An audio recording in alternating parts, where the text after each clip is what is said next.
De même, je vous le dis, il y aura plus de joie dans le ciel pour un seul pécheur qui se répand. Je suis descendu sur la terre pour faire la volonté de mon Père. Et la volonté de mon Père, c'est que je ne perds personne. Nous bénissons le Seigneur pour tous ses bienfaits.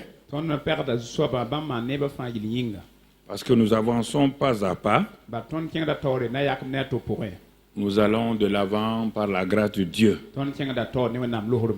Et depuis que nous avons commencé à suivre le mot d'ordre du Seigneur, nous réalisons aussi que plus d'âmes sont sauvées, entrent dans le royaume des cieux, et de plus en plus. Et cela, c'est ce qui réjouit le cœur du Père.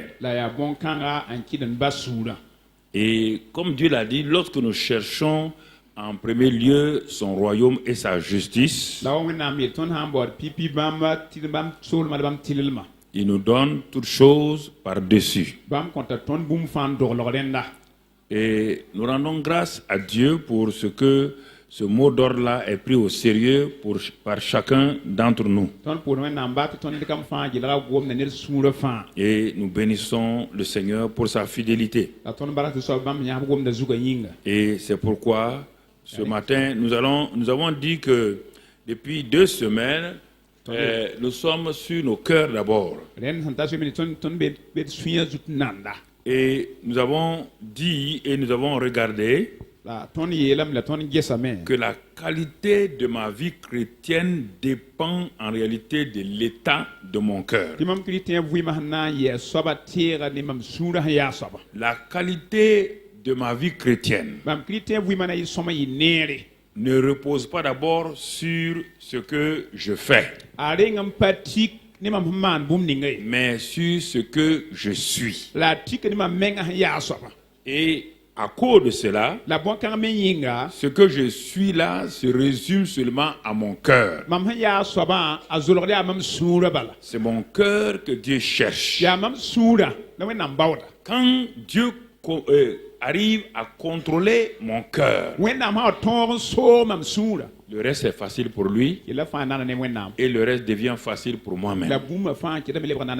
Mais quand il y a une lutte permanente entre mon cœur et Dieu, je n'aurai jamais la paix. Je suis en permanence troublé et je fais des va-et-vient et je trouve tous les arguments pour ne pas faire ceci et pour ne pas faire cela. Je trouve tous les arguments. Mon corps se justifie. C'est pourquoi, frères et sœurs, la première des paraboles que Jésus a enseignées dans ce sens-là pour nous aider, c'est la parabole du semeur que nous avons commencé depuis dès que le séminaire Arbre de Vie est fini. Et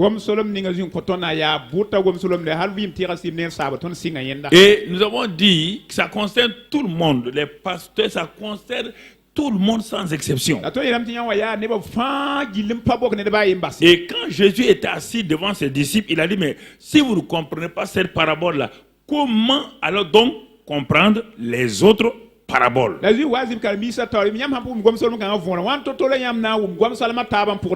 nous avons vu, il y a 2 semaines de cela, les 4 chants qui représentent donc l'état des cœurs des hommes dans cette parabole. Et souvent, quand on le prêche légèrement, et le prédicateur même qui prêche là, ne sait pas qu'il lui-même il est concerné par ces 4 chants-là. C'est pas une prédication. C'est un état de lieu. C'est un constat que Dieu fait, et il me dit de m'asseoir à côté de lui et de regarder attentivement qu'il est en train de parler des différentes sortes de cœurs. Et cela est très très très important. Mon frère, ma soeur, ce sont des choses que nous devons comprendre. Et Jésus dit que parmi les hommes là, il y a des gens qui sont comme un champ le long du chemin. C'est-à-dire que leur cœur est comme le long du chemin. Leur cœur est comme le long du chemin. Il dit, mais le long du chemin, qu'est-ce que c'est? C'est un endroit qui n'est pas mis en valeur. C'est un endroit où tout le monde marche. C'est un endroit où tout le monde passe. C'est un endroit où tout le monde s'arrête. C'est un endroit qui est au bord, donc c'est une maison qui est au bord de la route. Toutes les poussières de la route rentrent dans la maison. C'est une maison qui n'est jamais propre. Quand la maîtresse de maison nettoie 20 minutes plus tard, la poussière rentre. C'est une maison qui n'est jamais en repos. Toutes les voitures, les klaxons de la voiture sont sur les habitants. Et chaque fois qu'une voiture manque le virage ou quoi, la voiture rentre dans cette maison-là. Jésus dit, et ça même, ce n'est même pas un champ. Alors, il dit, est-ce que quelque chose peut marcher? Les disciples ont dit non. Bon, faites attention, regardez vous-même. Est-ce que votre cœur ressemble à cela? Il est passé au deuxième champ. Il a dit le deuxième champ, lui, il n'est pas situé le long du chemin. Mais c'est un champ caillouteux pierreux. C'est un champ, mais c'est que malheureusement, il est rempli de cailloux en bas. C'est-à-dire, c'est un cœur artificiel. Cette personne-là est au moins un champ. Cette personne-là est au moins convertie. Cette personne-là est au moins née de nouveau. Mais elle est née de nouveau, on ne sait pas pour quel but. C'est simplement pour les choses qu'il peut avoir avec Dieu. On dit que chaque fois qu'il y a des grandes choses, il y a des bénédictions, la joie est là. Les cris de célébration sont là. Mais aussitôt, dès qu'il y a une épreuve, alors tout change.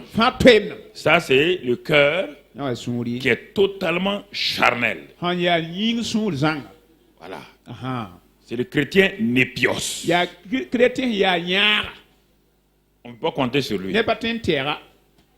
Il n'a pas de racine dans la parole. Il n'a pas de racine. Quand il va quelque part, il parle de l'autre côté. Il parle. Mais il y a quoi?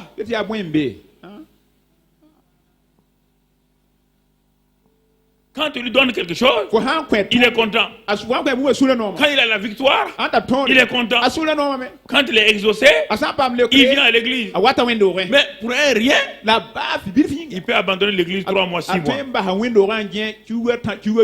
Si tu lui poses la question, qu'est-ce qu'il a dit? Non, ça va. Ça, c'est le deuxième champ. Maintenant, on arrive, Jésus parle du troisième champ. Il dit, c'est un champ. On dit champ. Ça veut dire que le deuxième là est un champ. Le premier là même, ce sont ceux qui sont en dehors là. Ce sont ceux qui regardent le christianisme, ils ne sont pas encore entrés là-dedans. Ça, c'est le long du chemin. Voilà, donc, mais à partir du deuxième, là, c'est un champ. Mais un champ caillouteux pierreux. Un chrétien artificiel. Il va à l'église. Mais sa vie dépend des circonstances. Alors, le troisième terrain, mais le troisième terrain qui est un champ aussi, est un champ fertile. Qu'est-ce que ça veut dire un champ fertile? Qu'est-ce que veut dire fertile? Mon frère, ma soeur, c'est un champ qui a la capacité de produire beaucoup de fruits en abondance, mais qui ne le fait pas et qui ne le peut pas pour des raisons précises.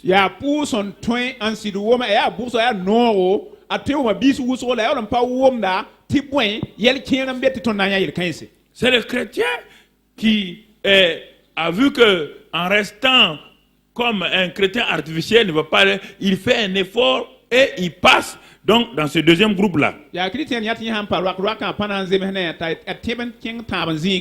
Alors, mais il est fertile. Alors, quand les gens le regardent, mais ce chrétien est un bon chrétien. Mais pourquoi il ne porte pas de fruits? Il y a 20 ans, on est ensemble. On a commencé la vie chrétienne ensemble. Mais lui, on ne voit pas. C'est pas le gars qui... Mais il y a des choses cachées. Il y a des choses qui ont pris d'assaut ce champ-là avant qu'ils ne s'aperçoivent.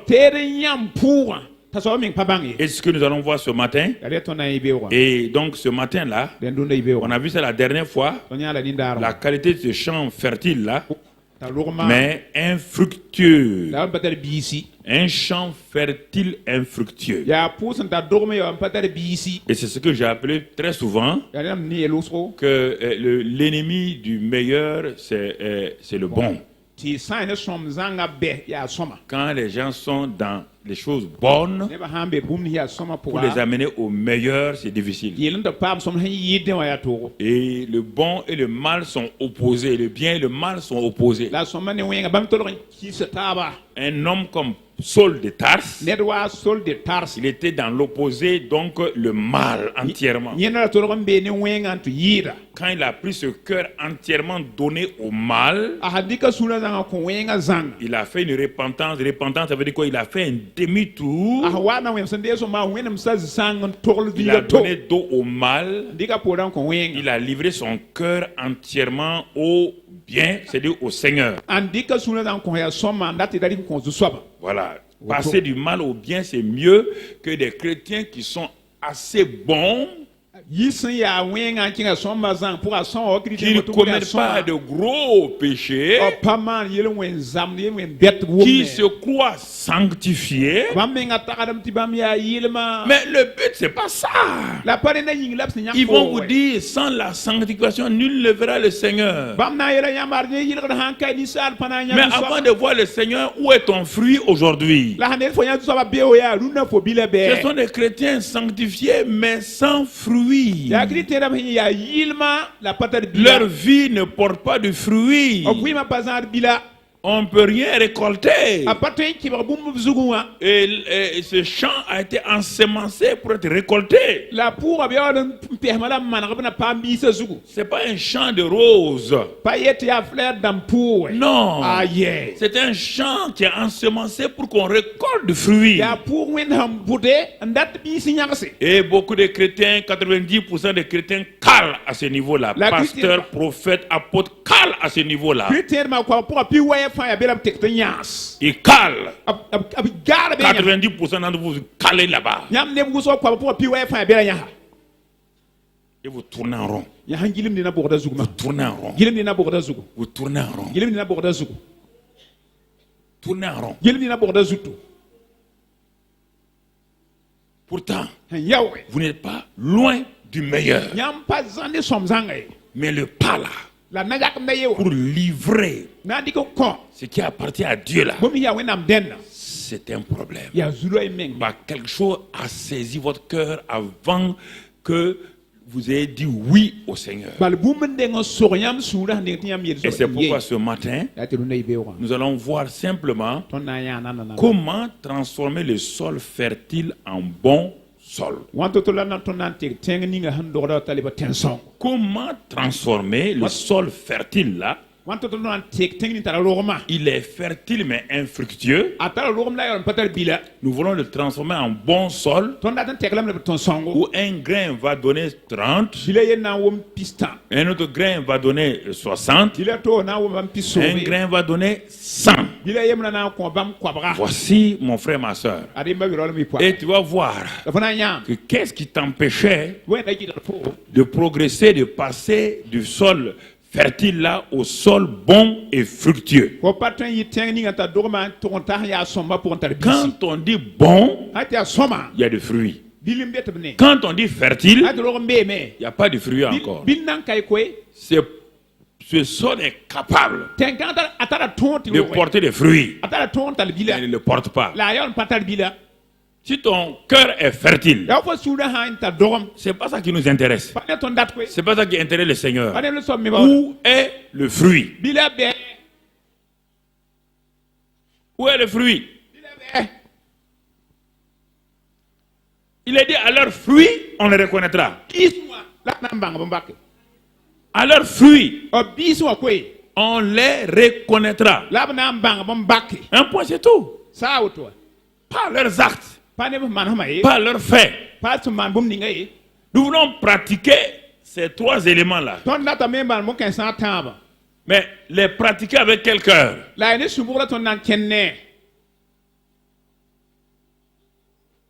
Intercession. Un cœur fertile, mais qui est pris en otage. Regardons Matthieu 13, verset 7. Une autre partie tomba parmi les épines.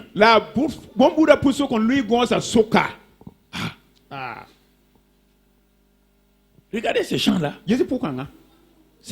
Les épines là, c'est pas sa nature. Hein? Non, le long du chemin là, c'est un terrain naturel. Le chemin pierreux là, c'est un chemin naturel où en bas il y a des pierres et il n'y a pas de profondeur. Mais ce sol là, les épines là, c'est pas sa nature. Non. C'est pas sa nature. Les épines, c'est pas une nature. C'est pas la nature. C'est pas un sol épineux. Non, ça n'a aucun sens. C'est-à-dire que ce sol est fertile, mais l'homme l'a pas entretenu. L'homme n'a pas veillé. Il veillait sur votre cœur. Il n'a pas veillé. Au jour où il vient pour semer, il trouve quoi? Que tout le terrain est déjà occupé par les épines, les herbes. Et il sème là-bas.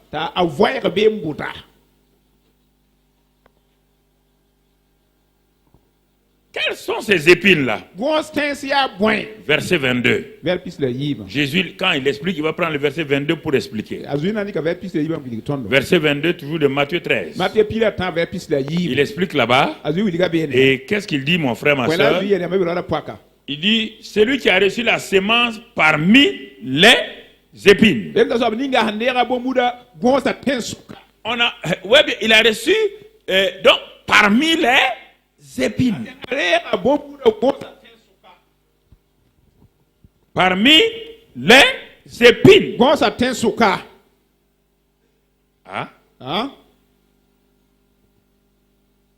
Mais les épines là ressemblent à la semence qui a été semée là. Si tu veux comprendre, si on va lire d'autres passages plus tard, pas aujourd'hui. Jésus donne une autre parabole pour que nous puissions comprendre. Il fait l'inverse maintenant. Ici, ça c'est l'homme. Il n'a pas entretenu son cœur et les épines ont poussé. Un jour maintenant, il entend la parole, il est sensible et il se précipite pour ensemencer avec la parole là. Il se trouve que le terrain est déjà quoi? Occupé par les épines. Il y a une autre parabole dont Jésus va nous expliquer plus tard. Dans ce même endroit, soit Marc 4 ou bien Matthieu 13 là, mais on ne va pas le lire. Il dit c'est un homme qui a semé du bon, qui a semé une bonne semence dans son sol. Ça c'est un autre chrétien. Mais lui, il fait pas attention. Son sol est fertile. Il a semé. Et quand il a semé, il n'est pas venu pour veiller. Entre-temps, la nuit, son ennemi est venu s'aimer aussi. Et quand la pluie est descendue, les deux semences ont poussé. Donc, vous voyez l'épine là. C'est une semence aussi. Les deux, vous voyez deux paraboles. Hein? Les deux paraboles se complètent. L'un, c'est quelqu'un, le champ est fertile. Au lieu de prendre la parole de Dieu au sérieux, met ça dans son cœur, il est né de nouveau. Il est une nouvelle création. Mais il y a quelque chose, il est une nouvelle création, mais il y a quelque chose qui contrôle son cœur là. C'est ça qu'on voit tout à l'heure. Le deuxième, la deuxième parabole, lui aussi il est une nouvelle création. Mais il est différent de celui-ci là. Il est une nouvelle création et rapidement il a semé. On dit maintenant l'ennemi est venu la nuit. Et vous allez voir, c'est pas la même chose. L'ennemi est venu la nuit. Mais ce qu'il a semé là n'a pas empêché que la semence pousse. La semence a poussé, mais comme la semence était rapide, quand l'épine est venue, ça a poussé. C'est la récolte, on dit maintenant, d'attendre. À un moment donné, on va séparer l'ivraie des choses. Ça, c'est une affaire de Dieu. Mais ça ne nous concerne pas. Nous, on sème seulement. L'ennemi peut se cacher, venir s'aimer des choses. Il est dit au temps convenable. Les anges vont venir, ils vont enlever ça. Ça, ce ne sont pas tes faits. Mais la première parabole où on t'a dit de s'aimer, tu n'as pas s'aimé. Et toi, tu as laissé les épines la prendre. Et au moment où les épines sont maintenant, toi, tu viens pour s'aimer. Au moment où tu as été habitué à quelle sorte de vie, c'est cette vie-là, parmi les épines. C'est quelle vie? Parmi les épines. Les épines là, c'est quelle vie? On va regarder ce sol fertile là, ses différents aspects. Et les différents aspects de ce sol là. Regardons. Quel est ce sol-là? C'est un sol, mon frère, qui est fertile, mais qui n'a pas été ensemencé par la parole en premier lieu. Qui n'a pas mis en première place la parole. La parole, la personne est devenue chrétienne. Elle a commencé tout de suite à chercher les bénédictions au lieu du royaume. Regarde comment Dieu va appeler ces bénédictions-là, les richesses-là, il les appelle épines. Épines, vous entendez? Ce que vous cherchez là, Dieu appelle ça épines. Il faut que vous vous réveillez. Les richesses. Les richesses, toutes les richesses là, du monde. Jésus les appelle épines. En quoi sont-elles épines? Voici un sol fertile. Quelqu'un qui est né de nouveau. Mais au lieu d'occuper son champ par la parole, c'est la parole qui l'a fait devenir enfant de Dieu. C'est la parole qui l'a transformé. Il est devenu une nouvelle création. Il est engendré par la parole, régénéré par le Saint-Esprit. Mais tout de suite, lui, il a pensé maintenant que tout ce qu'on lui a dit, ah oui, quand on devient chrétien, seulement il y a des bénédictions qui viennent. Lui, il a pensé qu'il est devenu chrétien maintenant. La première chose qu'il cherche, comment rapidement rattraper mes camarades pour devenir riche. Il a commencé, il les a eus. Mais arrivé à un moment précis, il a vu qu'il y a insatisfaction. Il a voulu s'aimer la parole. La parole est tombée dans quoi? Parmi les épines ont fait quoi? C'est pourquoi ça ne marche pas. Il y a déjà des herbes et des épines qui se sont enracinées, qui sont plus solides que la semaine. La semaine n'a même pas de racines encore. C'est pourquoi ta vie chrétienne, regarde là. Tu as eu tout ce que tu veux. Maintenant, tu te tournes pour dire, ah, ma vie là, vraiment, je suis insatisfait. Bon, je vais prendre la parole de Dieu au sérieux. Tu commences à méditer maintenant. Tu commences à dire, alléluia, je vais proclamer. On fait des proclamations. Quand la proclamation tombe, épine. Quand tu proclames, les champs sont déjà occupés. Et ça, c'est 90% des chrétiens. Dans le monde entier, 90% des chrétiens sont à ce niveau-là. Bénédiction, prospérité, richesse, élévation, tout. Ils sont là-bas. Mais ils ont oublié qu'à un moment donné, ça ne donne pas la joie. Ça ne donne pas l'assurance. Ça ne garantit pas le foyer. Ça ne garantit pas le succès moral. Ça n'empêche pas la dépression. Ils voient que ceux qui avaient ça n'empêche pas le divorce. Ça n'empêche pas toutes ces choses-là. Maintenant, ils veulent se rattraper. Alors, est-ce qu'il y a une église où on fait études bibliques? Il y a une église où on prêche la parole de Dieu. Viens. On les amène. Ils s'asseyent. Ils écoutent la parole. C'est vrai, hein? Maintenant, on va proclamer. Le temps de la proclamation arrive. Mais leur cœur est déjà occupé.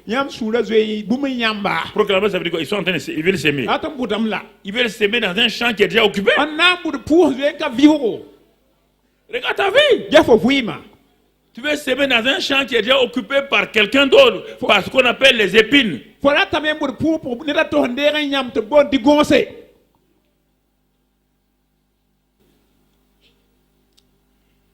Regarde ce cœur. Qu'est-ce qu'il a fait? C'est un cœur partagé. Il y a une autre qualité de ce cœur-là, c'est un cœur partagé. Jacques 1, verset 6. Un cœur partagé. Oui. Un cœur partagé.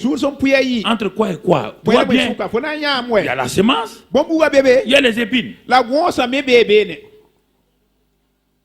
Il dit qu'un homme qui doute là, qui arrive à la sagesse là, qu'il la demande avec foi, sans douter. Car celui qui doute est semblable au flot de la mer, agité par le vent et poussé de côté et d'autre. La suite, qu'un tel homme ne s'imagine pas qu'un tel homme au cœur partagé, rempli de doute et en même temps de foi, qu'il ne s'imagine pas qu'il recevra quelque chose du Seigneur. Quelque chose du Seigneur. Pourquoi? Verset 8. Pourquoi? Le verset 8 est là. C'est un homme irrésolu, inconstant dans toutes ses voies.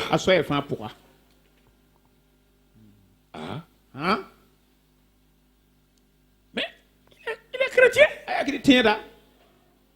Mais il ne peut pas percer, entrer dans la victoire. La vie chrétienne victorieuse n'est pas loin de lui. Mais il n'arrive pas à passer la dernière barrière pour remporter le prix et pour qu'on lui mette la médaille à son cou comme un vainqueur.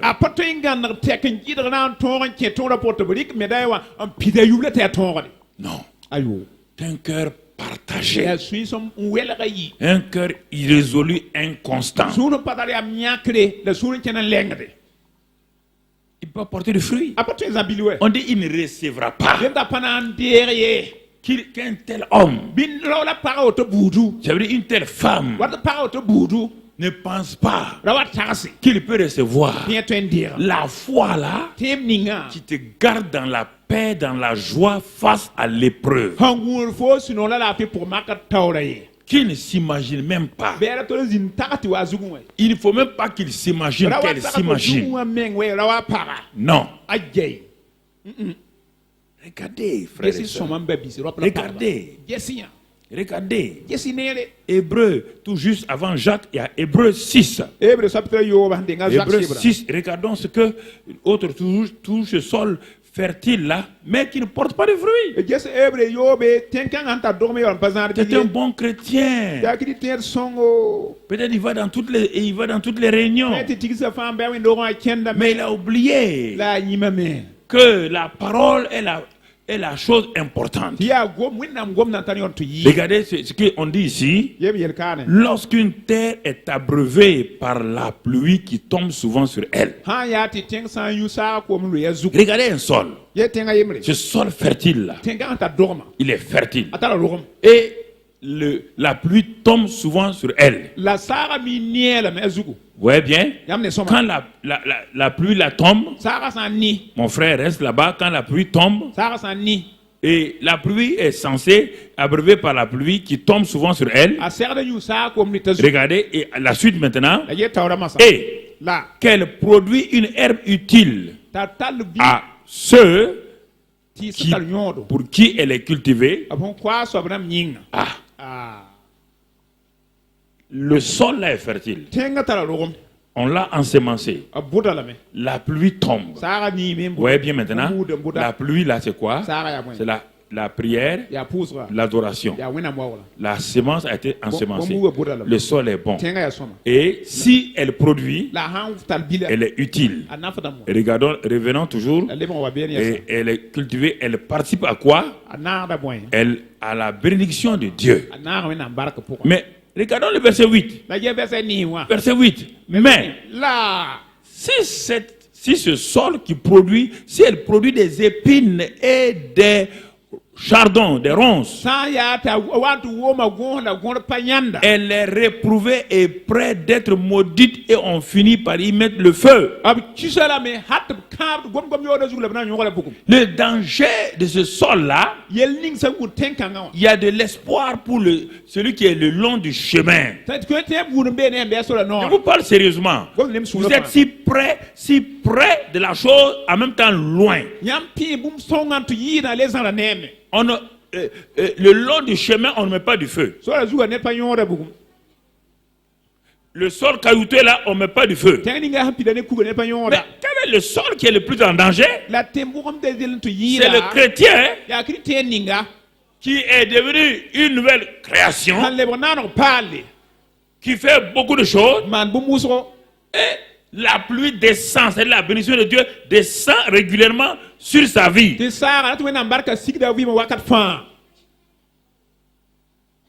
qu'on voit? On voit plus les épines que la semence. On voit quoi? Plus la richesse, les grandes choses, plus que sa vie. Ce que Dieu veut là, on ne voit pas ça. Ah, les gens disent il est béni. Dieu dit non. Ah, mais elle est bénie, hein? Regarde maintenant. Regarde l'argent qu'elle a. Dieu dit n'appelle pas épine.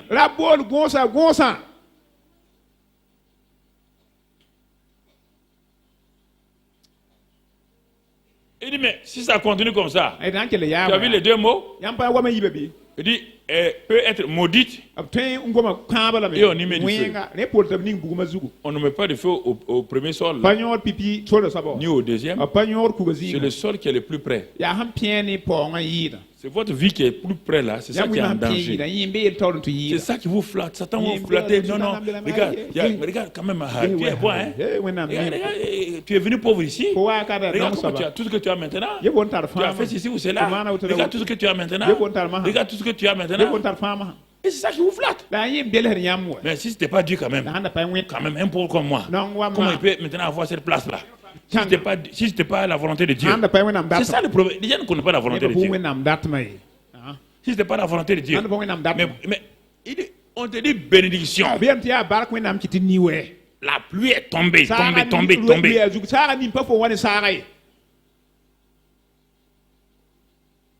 Elle a produit quoi? De l'herbe utile.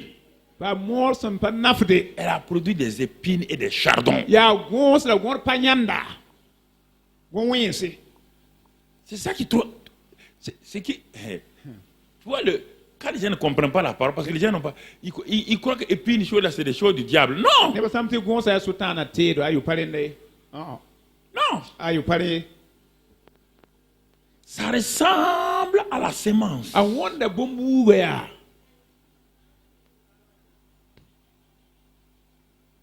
Si je t'amène, si tu n'as jamais été fille de paysan, si je t'amène dans un champ de mil qui n'a pas été cultivé, qui a été ensemencé, qui n'a pas été cultivé 2 ou 3 mois, tu vas voir le mil et l'herbe. Et quand on m'a dit de cultiver, Mais ils ont envoyé des enfants comme ça, ils ont rasé tout le mille d'un papa. Ils ont rasé parce que les deux se ressemblent.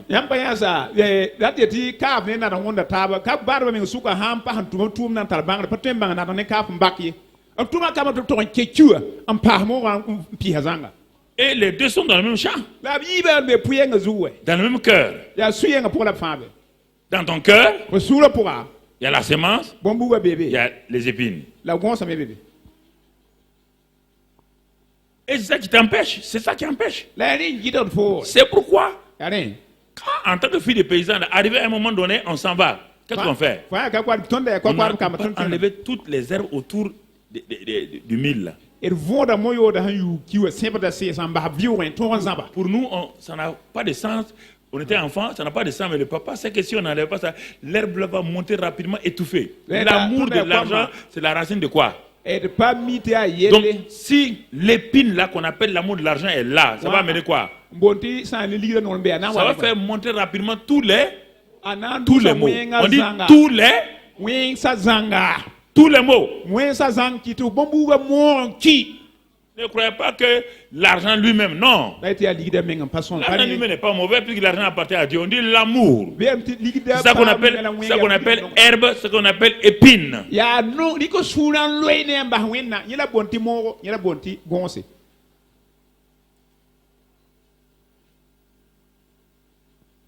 Mon frère.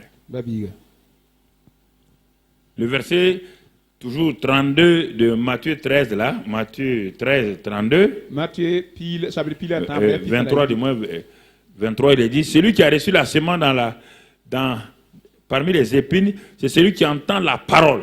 Mais en qui? Ouais bien.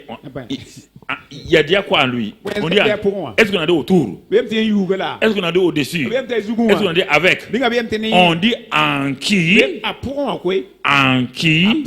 les soucis du siècle et la séduction des richesses étouffent cette parole et la rendent infructueuse. Elle est à côté du bon sol. C'est un sol fertile. Mais la différence entre les deux, le bon sol, on voit le fruit. Le sol est fertile, on ne voit pas le fruit.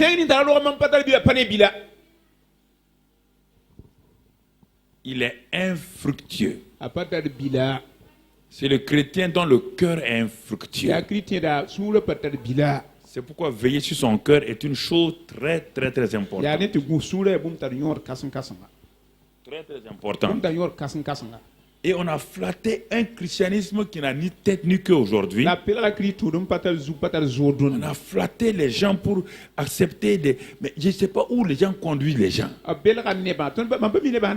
Les pasteurs ont l'air de faire croire qu'ils ont un paradis où ils ont les clés. Ils vont faire entrer les chrétiens dans ce paradis-là. Moi, je ne sais pas. Je crois que les pasteurs, ils sont tellement séduits. Ils croient qu'ils ont un paradis où ils vont amener leurs chrétiens dans ce paradis-là. Et ils ne parlent même plus de Jésus. Non. Venez seulement, on va vous élever, on va vous positionner. Moi, je peux positionner quelqu'un. Moi.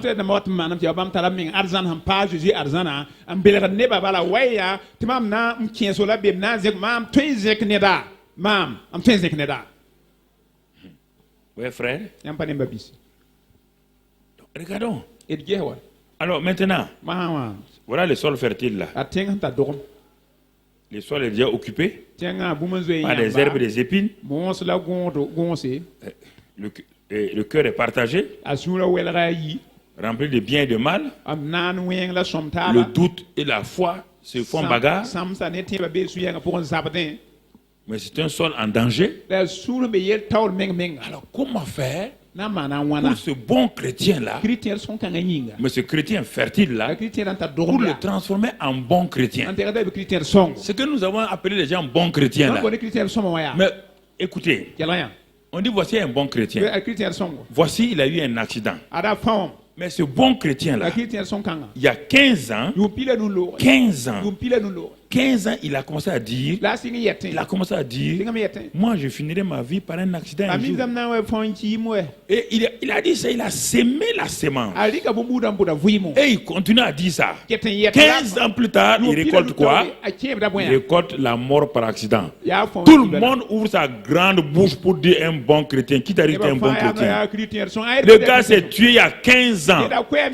Aujourd'hui, il a récolté la mort par accident. Après ça, je vais arriver à ça. Après ces enseignements-là, je vais prendre la deuxième. Tout est semence. Tout est semence. Tout ce que tu as sémé à 15 ans, 20 ans là, tu as oublié là. Si tu ne l'as pas déraciné, ça va te rattraper. Et les gens me disent, ah ben c'était une bonne chrétienne. Non. Il y a des choses que quand je vous dis prenez ça au sérieux. Prenez ça au sérieux. Ne vous laissez pas tromper. Personne n'a la clé du paradis, c'est Jésus qui a ça. Et tant que tu ne suis pas ce que Jésus a dit, tu n'entreras pas dans son paradis. En tout cas, tu peux avoir les bénédictions là. Tu peux avoir les épines là, pas de problème. Mais si tu aimes les épines, tu les auras. Mon frère, ma soeur. Alors, comment transformer mon sol fertile là, infructueux, en bon sol rempli de fruits? Jeunes gens, on est chrétien maintenant, on va au centre d'évangélisation. Le centre d'évangélisation ne sauve personne. Personne. Le centre d'évangélisation n'a pas un paradis où il met ses membres. Non. Non et non. Ah, mais je suis tout le temps le pasteur Karambiri. Mon ami, tu as eu le pasteur Karambiri, tu n'es pas avec Jésus. Ce que je vous dis là, c'est la logique chrétienne. Il n'y a rien de difficile là-bas. Parce que Dieu est là pour produire le vouloir et le faire selon son bon plaisir. Quand le sol se laisse travailler par le cultivateur, il va récolter beaucoup, oui ou non? Oui ou non? C'est difficile ça? Tu es en train de lutter avec Dieu là. Tu veux lutter pourquoi? Ton petit sale caractère là. Tu ne veux pas que Dieu touche à ça. Ça c'est quoi? Tu veux pas que Dieu te circoncise? Mon frère, c'est ça le vrai problème. Il y a trop de gens qui se séduisent par les épines et les herbes. Alors, maintenant nous allons voir, puisque nous avons décrit l'état de ce sol fertile-là, nous allons voir comment transformer ce sol fertile-là en bon sol fructueux. Alors, pour cela, Dieu a prévu 3 éléments principaux qui vont nous aider. Dieu ne peut pas dire de faire quelque chose sans nous apporter des éléments. Il n'a pas dit de fabriquer ces éléments. Il n'a pas dit d'aller monter au ciel pour les chercher. Non. Quand Dieu dit quelque chose, la chose est déjà disponible et elle est dit près de toi, dans ta bouche, dans ton cœur. Il dit tout est déjà là à côté en toi. Qu'est-ce qui peut désherber et tuer les épines tout en conservant le mil et en permettant au sol d'être fructueux?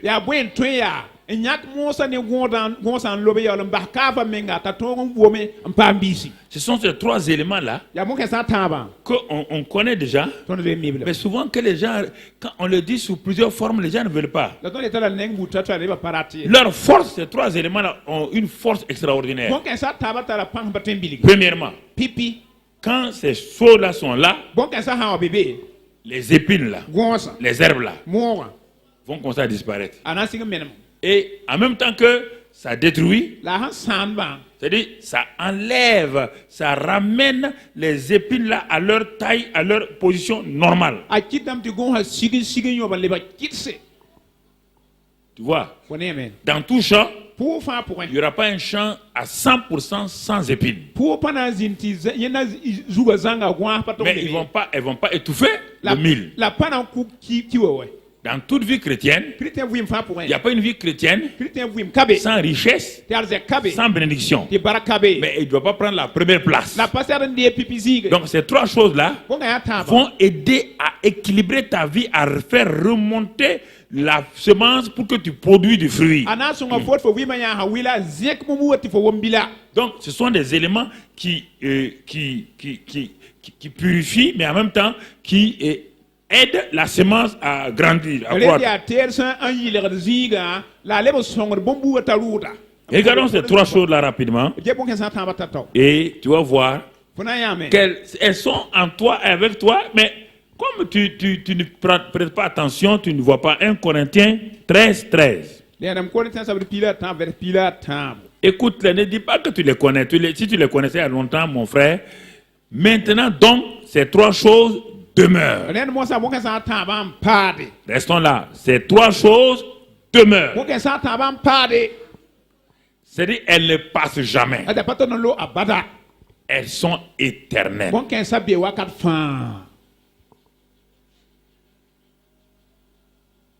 Ces trois choses dont on va parler là, qui vont permettre de transformer ton sol infructueux en sol bon et fructueux, ces choses-là demeurent, elles sont liées à Dieu l'éternel qui ne passe jamais.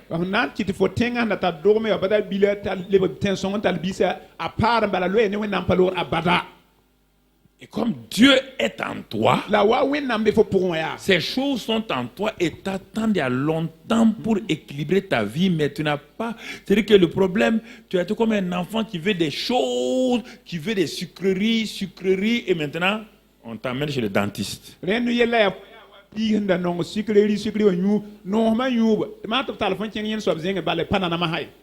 On dit ces trois choses-là, comme elles demeurent, il s'agit de la foi, de l'espérance et de l'amour. Ces trois éléments-là sont ces trois éléments qui traitent le sol, les épines, les herbes et en même temps la semence elle-même. Elle joue un rôle dans les trois éléments.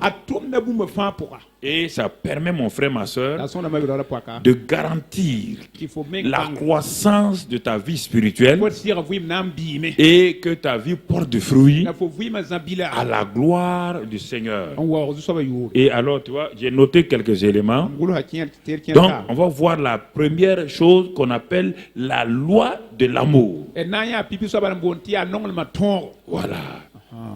Donc, parfois dans le sol, parfois on amène des choses naturelles qu'on appelle l'engrais, autre chose. Ça, c'est plus que ça. La loi de l'amour. Voici, ma vie chrétienne est arrivée à un point. Je vois que je suis un chrétien né de nouveau. Ma vie n'est pas artificielle. Je soupire après la réalité de Dieu. Mais j'ai laissé les soucis du siècle. Les soucis du siècle. Les épreuves. Les difficultés. C'est ça, les soucis. Les soucis d'être ceci, d'avoir cela. Et ensuite, la séduction des richesses. Ouais, bien, les soucis, tout est au pluriel. Ça conforme tout le présent siècle mauvais, tout ce que le monde a là. C'est de ça que je parle. Donc, c'est ça qui a pris ma vie en otage.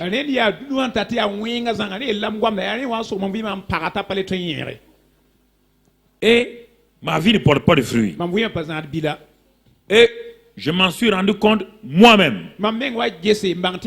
Pendant longtemps, j'ai cherché à savoir c'est quelle est la personne qui m'empêche de progresser. C'est mon mari, c'est ma femme, c'est mon fils, c'est ma... Non, bon, j'arrive à la vérité maintenant.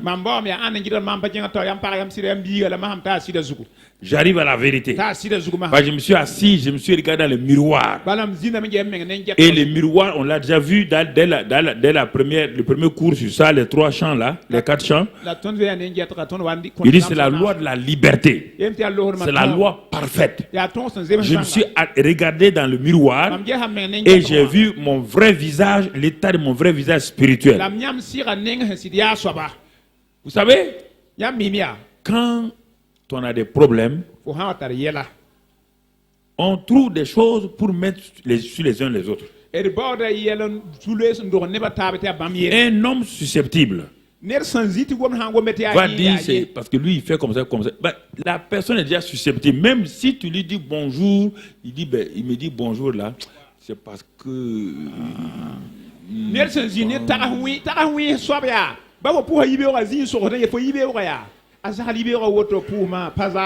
susceptibilité fait que on regarde tout le monde avec suspicion. Hein? La loi de l'amour. La Bible dit dans 1 Corinthiens 12, 31 que c'est la voie par excellence. La voie par excellence. La voie pour que tu portes du fruit.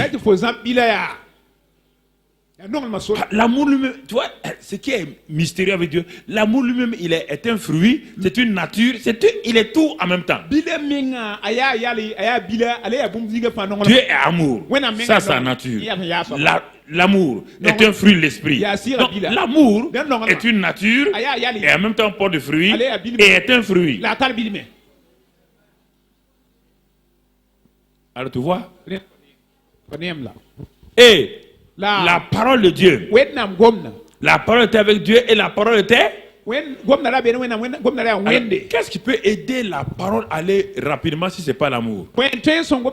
Donc, c'est la voie par excellence, dit Paul. Je vais vous montrer la voie par excellence.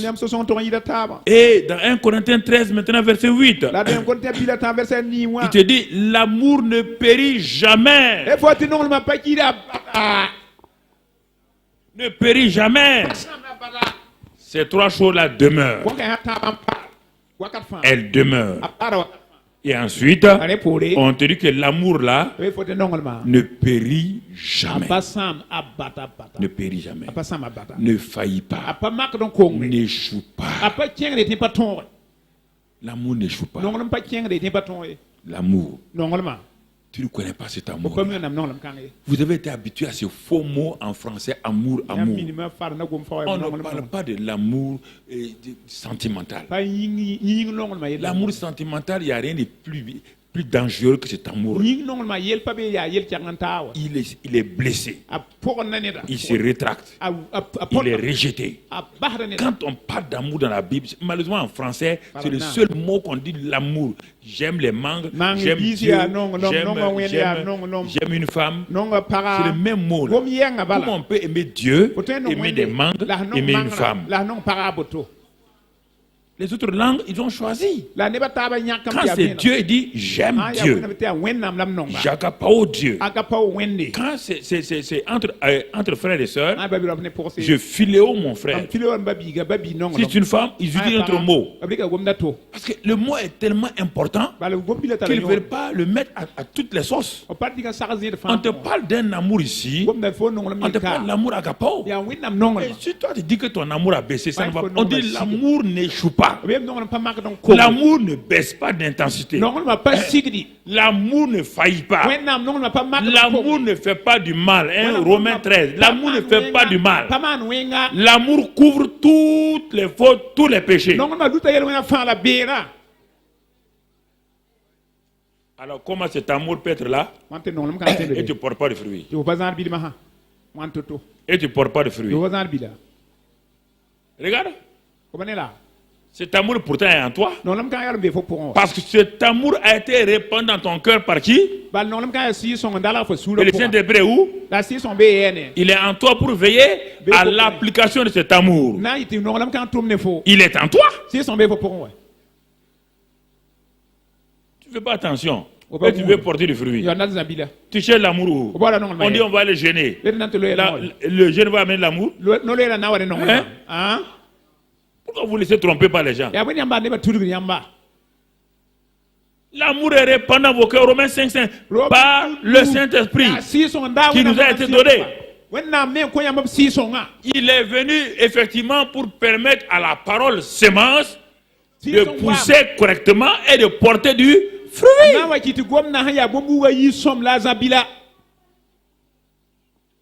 Voilà son but. Quand la la parole grandit, ta vie spirituelle croît aussi avec toi. Tu rentres dans la maturité. Tu rentres dans la maturité.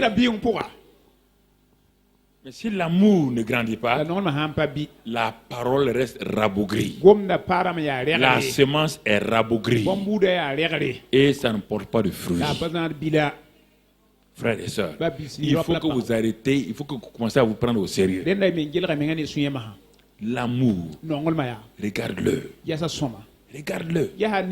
Regarde ce qu'elle enlève. Regarde les soucis, comment elle détruit. Et l'amour a détruit les soucis. L'amour a détruit les soucis. Pourquoi? Regarde-le dans 1 Corinthiens 13, verset 4. On va revenir sur les autres. 1 Corinthiens 13, verset 4. On va, tu vas voir. Il dit, l'amour là est patient. Donc ça veut dire que les soucis du siècle là, c'est l'impatience. Rien ne peut enlever l'impatience. Il n'y a pas, rien ne peut enlever l'impatience que l'amour. Rien. Tu as beau dire à quelqu'un soit patient, il ne sera pas patient. C'est l'amour qui est en nous, qui nous rend patients. Ce n'est pas un effort. Aucun effort ne peut rendre quelqu'un patient. S'il n'est pas patient au dehors, il sera patient au dedans et il va avoir hypertension. Les gens transportent leur impatience du dehors et le mettent à l'intérieur caché. Mais ça fait des bombes. La même chose. C'est la même chose. Il est patient. Il fait quoi encore? Il est plein de bonté. Donc, voyez bien. Plein de bonté. L'amour n'est point envieur. Les soucis du siècle, l'envie. Les soucis du siècle. L'amour ne se vante point. Ne se vante point. Ne s'enfle point d'orgueil. Regarde-toi-même. Tous ces points-là. Mais ça, c'est les aspects négatifs. Ne fais rien de malhonnête. Ne cherche point son intérêt. Ne s'irrite point. Et ne soupçonne point le mal. L'amour ne soupçonne point le mal. Regarde ça maintenant. Ça, c'est les éléments négatifs. Il est en train de désherber. Quand il a fini de désherber, regarde ce qu'il va faire maintenant. On n'a pas fait bon. On va voir les derniers. Elle ne se réjouit pas de l'injustice, mais elle se réjouit de la vérité.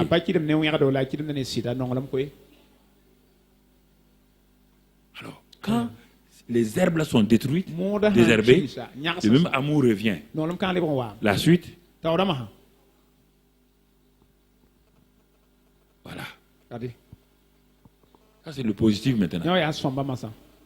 L'amour a détruit les herbes là. Regarde son positif. Excuse tout. Crois tout. Ah, c'est ça l'amour.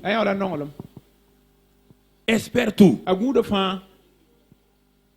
Regarde comment il est. Regarde, crois tout. Espère tout. Bon, si tu prends ces deux éléments là déjà, crois tout. Espère tout. Si tu prends ces deux éléments là, et tout cela se trouve dans l'amour. Si tu prends les trois éléments qu'on a vus là, il y a combien de choses qui demeurent? Combien de choses demeurent? La foi, l'espérance et l'amour. Mais dans toutes ces choses, les deux autres choses sont où? Sont déjà dans où quoi? Croire, espérance, sont où? Dans l'amour. Regarde déjà comment l'amour est puissant. Lui seul déjà, il contrôle les deux autres.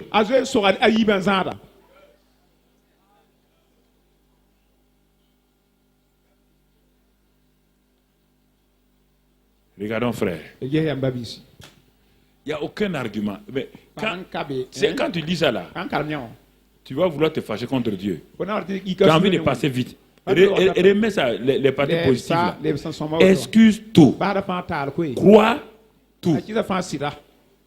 C'est-à-dire que quelqu'un, tu dis, et toi, Tu as dit ça ou je t'ai vu faire ça, il dit que je n'ai pas fait. Dieu dit de faire quoi? De croire ça. Les gens disent, mais quand même, Dieu ne sait pas. Il faut que quand même Dieu ne veut pas qu'on soit bête, non? Donc, on ne peut pas croire tout là. C'est ça le problème. C'est quand Dieu dit de croire tout là, ça veut dire quoi? Ça veut dire que, parce que la personne a déjà dit ça. Dieu te dit, utilise ta foi pour dépasser ça, pour aller de l'avant. Laisse tomber. On n'a pas dit que ce qu'il a dit est faux. Mais qu'est-ce qu'il a dit qu'il n'a pas fait? Continue ta route. C'est ça qui sauve les gens. Hein? C'est ça. Crois tout. Excuse tout. Regarde bien. Supporte tout. Mais si ça c'est pas divin, qui, toi et moi là, qui peut le faire? Ça là. C'est pas ce dont on parle là. La vie chrétienne n'est pas naturelle. C'est pas une vie où la prière peut tout faire. Non. C'est ça que Dieu a utilisé pour t'aimer toi et moi. C'est ça là. Cet amour là. Est-ce que tu es supportable toi? Tu es supportable? Dieu te supporte. Est-ce qu'on peut croire en toi? Dieu croit en toi. Est-ce qu'on peut espérer quelque chose? Dieu espère. Dieu dit, mon enfant, ce que moi j'ai fait pour toi là, j'ai mis l'amour en toi pour pouvoir le faire. Demande-moi chaque fois l'aide. Si tu veux justifier, si tu veux faire ces choses-là, tu n'iras pas de là-bas.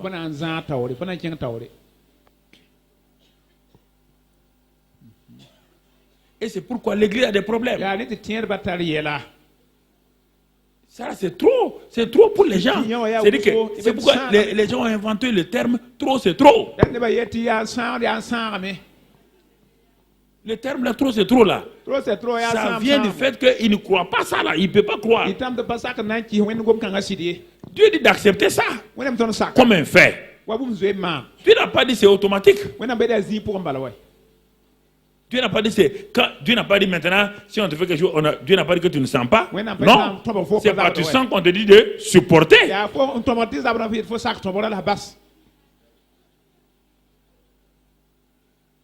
Tu sais que cette personne a menti, c'est bon, on dit de croire tout. D'excuser tout. On ne t'a pas dit que de croire ce qui est vrai, on ne croit pas ce qui est vrai.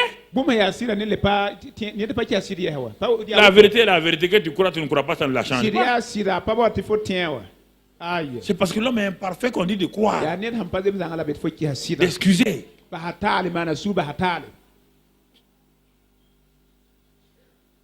Il dit, je prends mes excuses, vraiment, cette affaire-là. Ça ne va pas, j'ai fait ça. Dieu dit, l'amour excuse tout. Ah non, moi je ne peux pas excuser. Ah non. Donc, maintenant, une autre fois, toi tu veux utiliser cet amour-là. Hier, tu as refusé de l'utiliser. Et aujourd'hui, tu veux l'utiliser. Ça ne marche pas. C'est pas au choix. Non, c'est pas laissé au choix. De croire aujourd'hui, de ne pas croire demain. Non.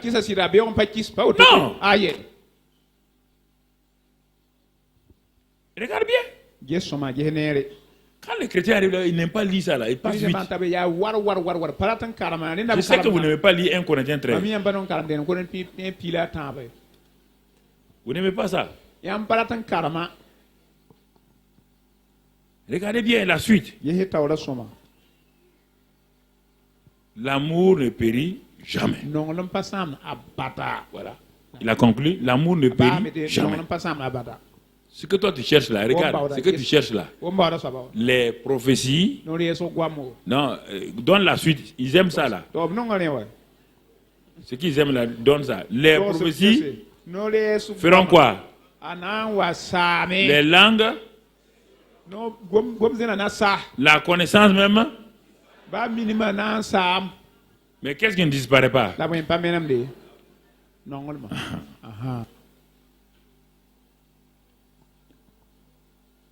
Regarde Galates 5, 6.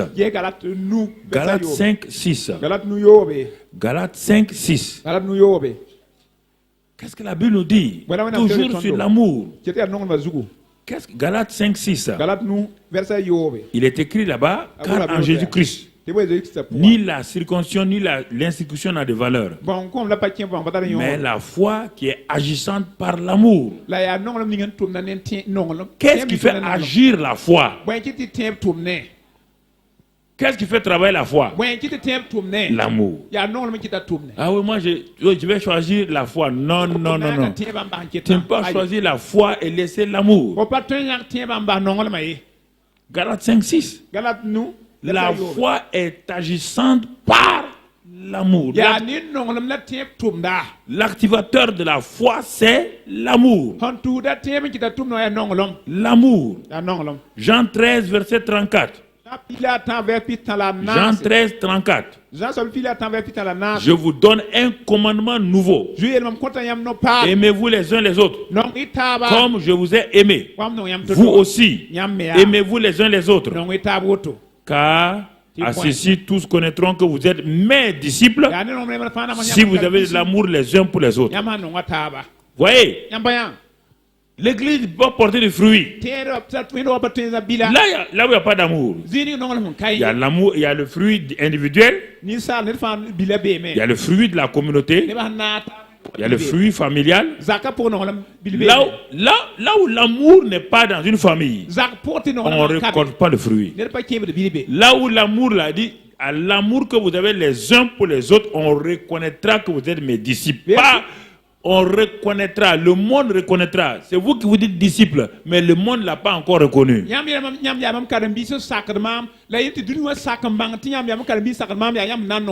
Le monde vous voit en vous entraînant en justice. Le monde voit que vous critiquez les uns les autres. On dit le monde vous reconnaîtra comme disciples de Jésus, sinon ils vont vous appeler des Alléluia, des Merka. Mais ils ne vous appelleront pas disciples de Jésus. Ils ne vous appelleront pas. Le monde, Dieu dit qu'il va refuser que le monde vous appelle disciples de Jésus. Lui-même il refuse.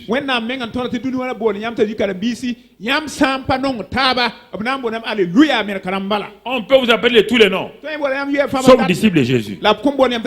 Il dit le monde a ceci. Tous connaîtront. Le monde vous connaîtra.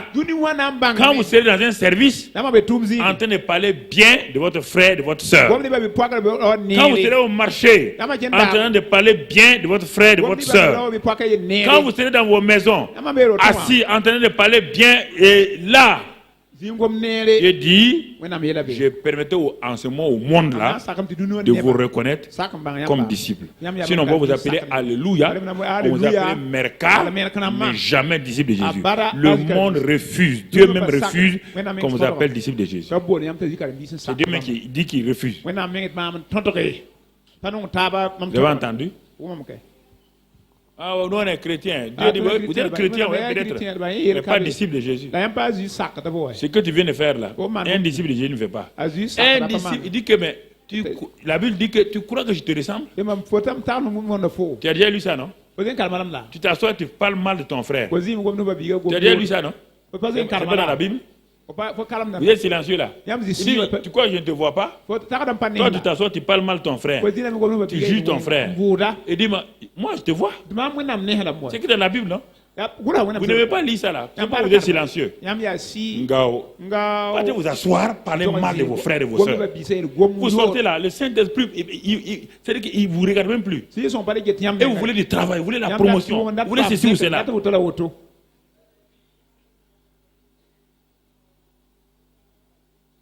Ceci, le signe pour être disciple de Jésus, c'est pas parler en langue. Non.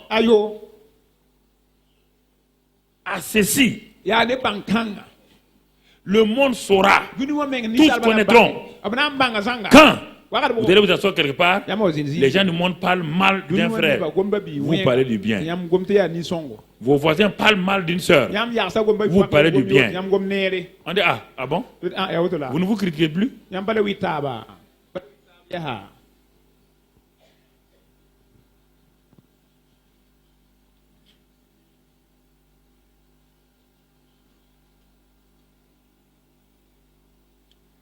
Il y a des choses où on dit.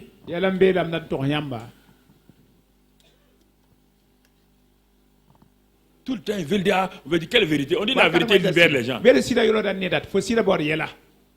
Critiquer quelqu'un, c'est pas libérer. Le manque d'amour. C'est ça qui fait que tu es infructueux.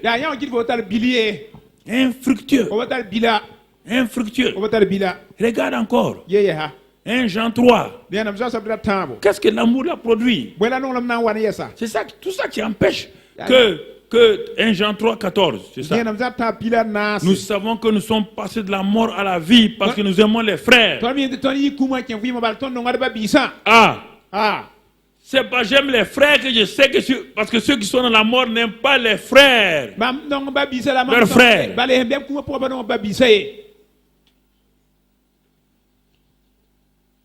Nous savons que nous sommes passés de la mort à la vie parce que nous aimons les frères. Celui qui n'aime pas demeure dans la mort. Même si les chrétiens parlent en langue, ils chargent les démons. Pour Dieu, il demeure dans la mort. Dans la mort. Dans la mort. Il faut que je parle fort. Il demeure dans la mort. Celui qui n'aime pas demeure dans la mort. Demeure dans la mort. La suite. Quiconque hait son frère est un meurtrier. Écoutez. Est un meurtrier.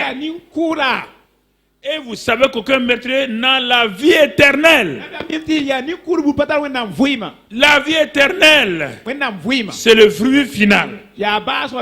C'est pourquoi ta vie ne porte même pas, la vie Zoé là, ça ne porte pas à plus forte raison que tu vas aller à la fin au paradis. Regardons ça.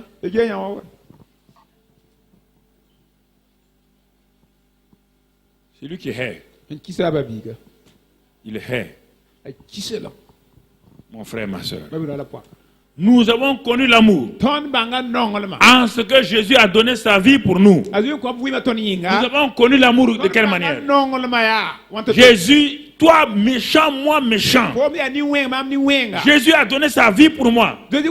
Il aurait pu dire au Père, cet homme est trop méchant, cette femme est trop méchante. Mais il a donné sa vie. Il a donné sa vie pour nous. Ramène le verset.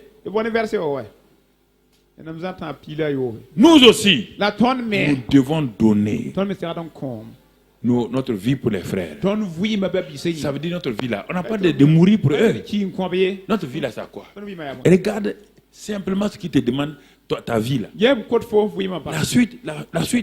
Si quelqu'un possède les biens du monde et que voyant son frère dans le besoin, il lui ferme ses entrailles, comment l'amour de Dieu demeure-t-il en cette personne? Pour la question, il y a plusieurs années, je vous ai dit, j'ai répété. Vous venez ici, vous avez toutes sortes de hauts talons. Des hauts talons lumineux, des hauts talons, tout. Vous avez dans vos maisons plus de 50 paires de chaussures, je ne sais pas. Regardez. On dit vos frères et vos sœurs lavent les mêmes habits pour venir dimanche. Vous ne regardez même pas dans l'assemblée là ce qu'il y a. Vous portez des habits de 40 000, 50 000, 60 000, 120 000. Et il y a des sœurs ici qui pour porter un bon pain, même simple là, c'est tout un problème. Et qui ont votre taille. Mais il suffit que tu fasses une enquête, tu regardes simplement. Au bout de 2 ou 3 dimanches, tu vas discerner. Non. Gaspillage de choses. Ta soeur a un besoin. Toi, ton frère, toi, tu as des vestes posées. Tu as des chemises posées. Tu as des chaussures posées. Toi, tu ne regardes pas. On dit que ton frère a un besoin. Il dit, tu ne le fais pas. Et tu veux porter le fruit. Tu veux porter du fruit.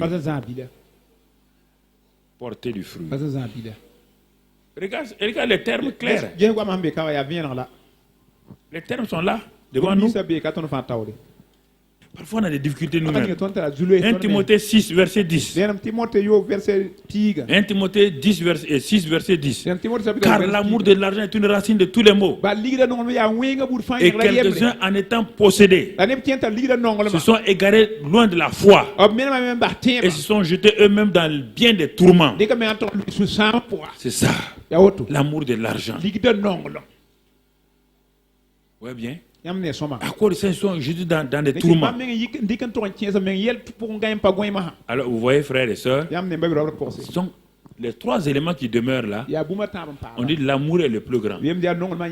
Et effectivement, c'est tout. L'espérance, c'est le sol sur lequel, mon frère, la foi est enracinée. Parce que la foi est une ferme assurance des choses qu'on espère. Il faut d'abord l'espérance avant de voir la foi. Mais tout cela, les deux là sont, espérance et foi, sont contenus déjà dans l'amour. On l'a vu dans 1 Corinthiens 13, 4 et 8.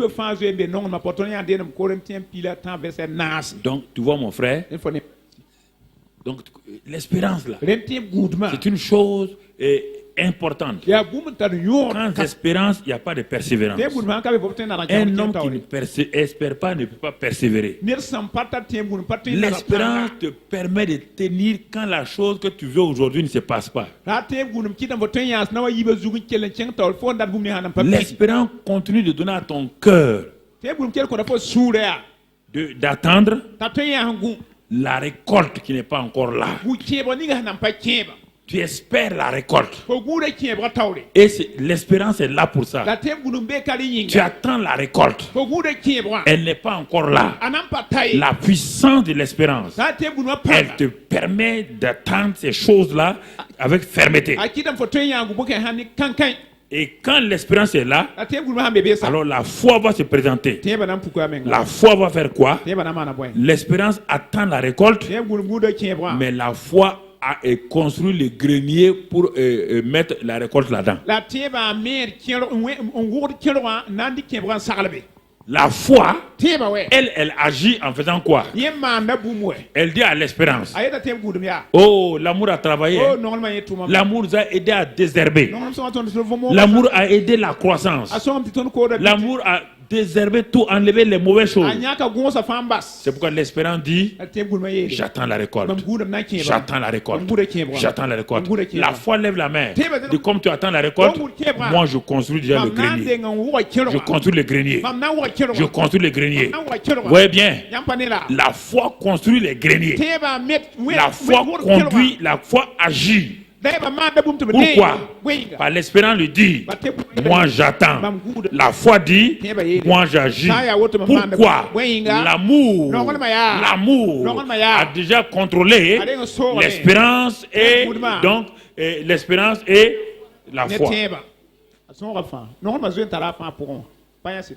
n'y a pas de foi sans espérance. Il n'y a pas d'espérance sans amour. On ne peut pas les séparer. Un fruit à 3 grappes. Quand il y a ça, mon frère, ma soeur, regarde bien. Tout ça, ce n'est pas inventé. Tout ça, c'est déjà en nous. Le Dieu de l'espérance est en nous. Je n'ai pas dit d'aller t'asseoir, commencer à prier, on va jeûner, non. Tu vas jeûner pour avoir quelle espérance? Dis-moi, quelle espérance? Dieu qui est amour est en toi. Le Dieu de l'espérance est en toi. Le Dieu qui est l'auteur de la foi est en toi. Il te dit seulement, comme il est en toi, si tu n'agis pas, tu ne lui es pas agréable. C'est l'amour. L'amour qui permet à la foi d'agir. Alors, vous voyez, frères et sœurs, quand on voit ces choses-là, alors le reste est facile. Et tout de suite, résultat, on prend les trois versets. Romains 12, 2. Vous allez trouver 3 termes là-bas. Romains 12, 2. Il dit, ne vous conformez pas au présent siècle, mais soyez transformés par le renouvellement de votre intelligence. Et Pour faire quoi? Afin que vous discerniez quelle est la volonté de Dieu, ce qui est bon, agréable et parfait. On va prendre ces 3 termes-là. Ce qui est bon, ce qui est agréable, ce qui est parfait. Tu peux faire 3 éléments. Première colonne, ce qui est bon. Deuxième colonne, ce qui est agréable. Troisième colonne, ce qui est parfait. C'est 3 étapes. Tu es rentré dans le bon champ maintenant. Dans le bon champ.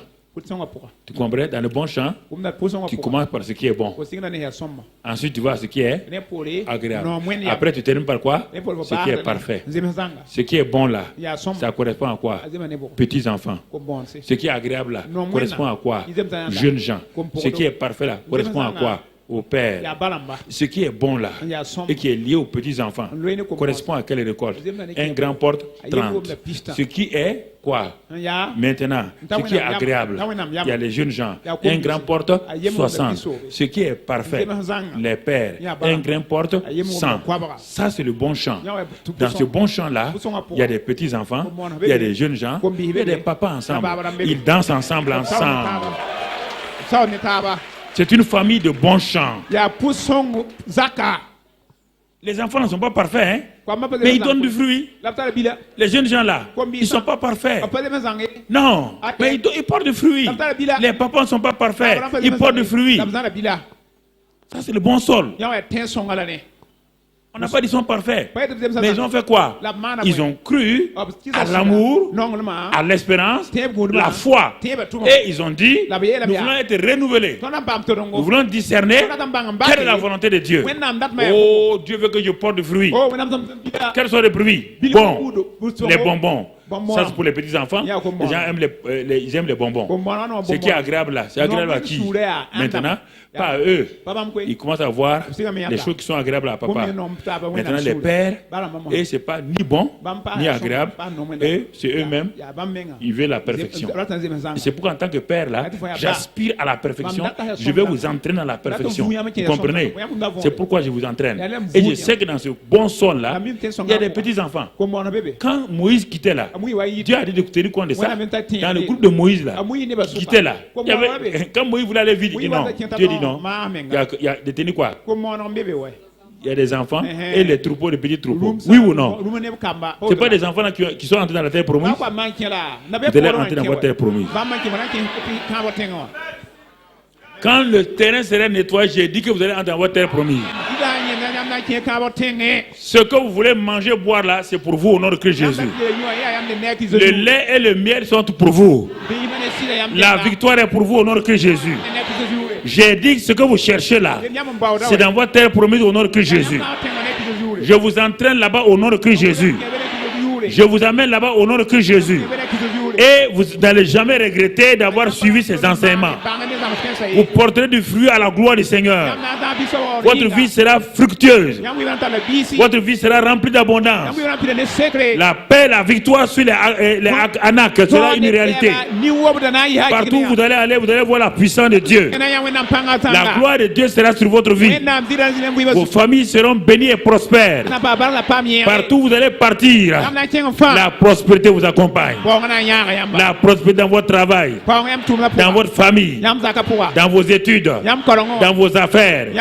Parce que vous allez entrer dans le bon sol. Dans le bon sol, vous récoltez en abondance.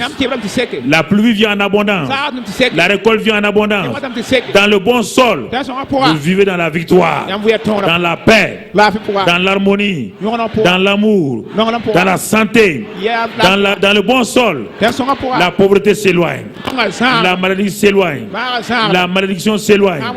Dans le bon sol, mon frère, ma soeur, ouvre tes mains devant le Seigneur.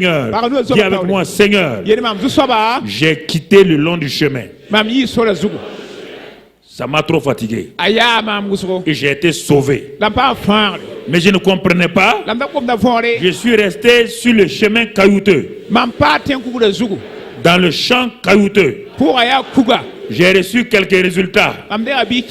Mais c'était sans racines. artificielle. Mais tu m'as fait comprendre qu'il y a un sol fertile. Quand je suis entré dans ce sol fertile, je n'ai pas fait attention. J'ai laissé les soucis du siècle, la séduction des richesses, dévancer la parole. Mais aujourd'hui, j'ai entendu, au moment où la parole était prêchée, tu déracinais toutes ces choses-là. Ton serviteur a parlé de l'amour, de l'espérance, de la foi. Et en utilisant ça, il m'a aussi nettoyé. Je crois par la foi maintenant que je suis un bon sol. Même si je suis un petit enfant, je suis dans le bon sol. Si je suis un jeune homme, je suis dans le bon sol. Si je suis un père, je suis dans le bon sol. Seigneur, je vais veiller sur mon cœur afin que je passe de 30 à 60, de 60 à 100. Merci Père pour ta grâce, ta fidélité et ton amour.